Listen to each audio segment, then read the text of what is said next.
students, we are going to continue with our chapter 6 program with basic, and this is our session 2.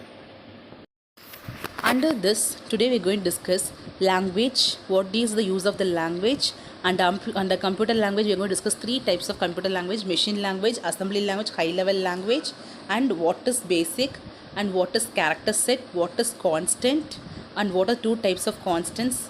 Two types of constants are numeric constants and alphanumeric constants. Under numeric constant we have two types, another two types, integer and real constants. So these are things we are going to discuss in this today's class. Yes, let us see one by one. So what is the language? For what we use the language?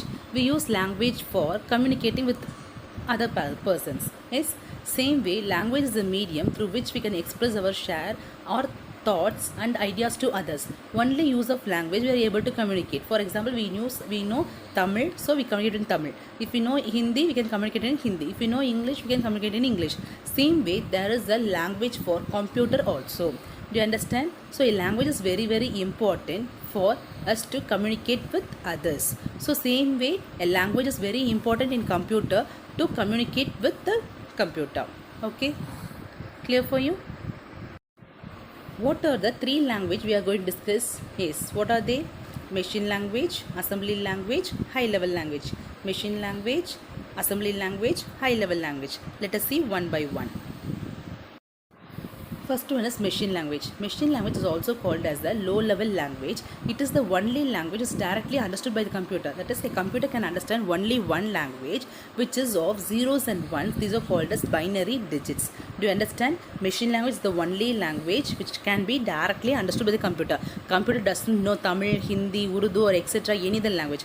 Computer know only one language that is called as machine language, which is represented in zeros and ones. For example, if you want to write alphabet A, capital A in computer, we want to use 1, 5 zeros, 1. So this is the binary representation for alphabet A. So this is the machine language, is the only language which is directly understood by the computer. It will be in zeros and ones. Clear for you, students? Next is the assembly language. Actually, machine language will be in zeros and ones. For example, if we want to write a sentence, even it goes on. So this is very difficult for humans, for us to write the machine language. So to overcome this language, we have developed the assembly language. So assembly language contains mnemonics and alphanumeric symbols. See, for example, add A, B, move C, 10, divide A, B. So add, move, division are called as mnemonics. A, B, C are called as alpha, and A, 10, is also called as alphanumeric. Alphanumeric is nothing but alphabets and numerics. Okay. So assembly language will be in the form of mnemonics and alphanumeric symbols. Is it clear for you all? So this is the assembly language structure. Now comes the question, whether assembly language is directly understood by the computer. That is, whether an assembly language is directly understood by the computer. Yes or no? Right. No. So computer can understand only a machine language.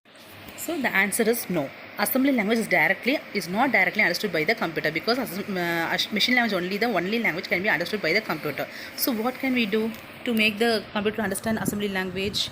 Yes. To overcome that, we use the assembler. So assembler is the software used to convert assembly language into machine language. So this machine language is directly understood by the computer. Do you understand? So by use of the assembler, we convert the assembly language into a machine language, that is zeros and ones, so the computer is able to understand. Are you clear? Yes. So assembler is a software which is used to convert assembly language into machine language.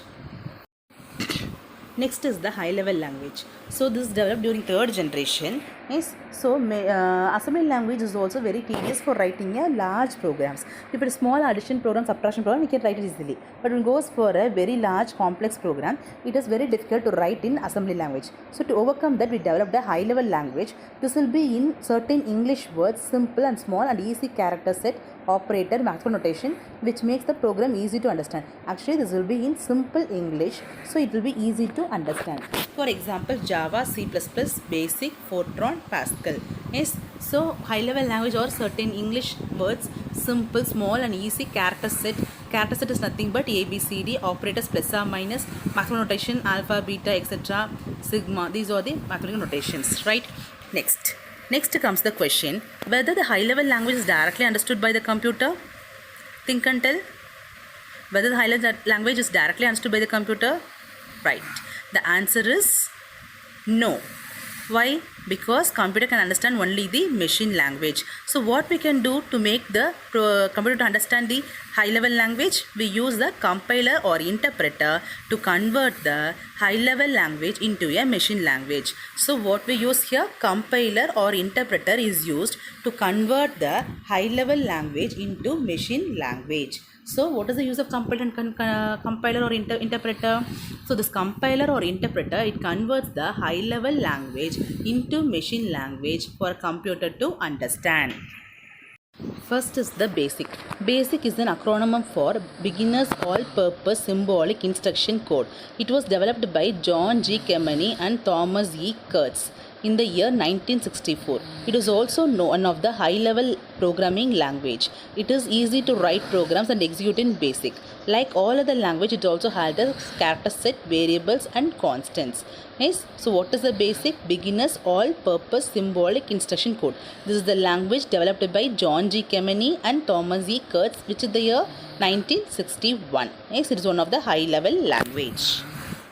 Next is the character set you use in BASIC. So character set, what are things you used? It uses alphabets, it uses numbers, it uses all the special characters, that is less than, greater than, question mark, star. So these are the things which are used in the character set of BASIC. So what are the character set used in BASIC? Alphabets A to Z, small a to Z, numbers 0 to 9 and special characters, right?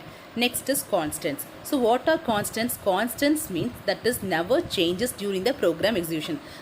The one which doesn't change is called as constants. They are classified into two types. One is numeric constant and another one is alphanumeric or string constants. One is numeric constant, next is alphanumeric or string constants.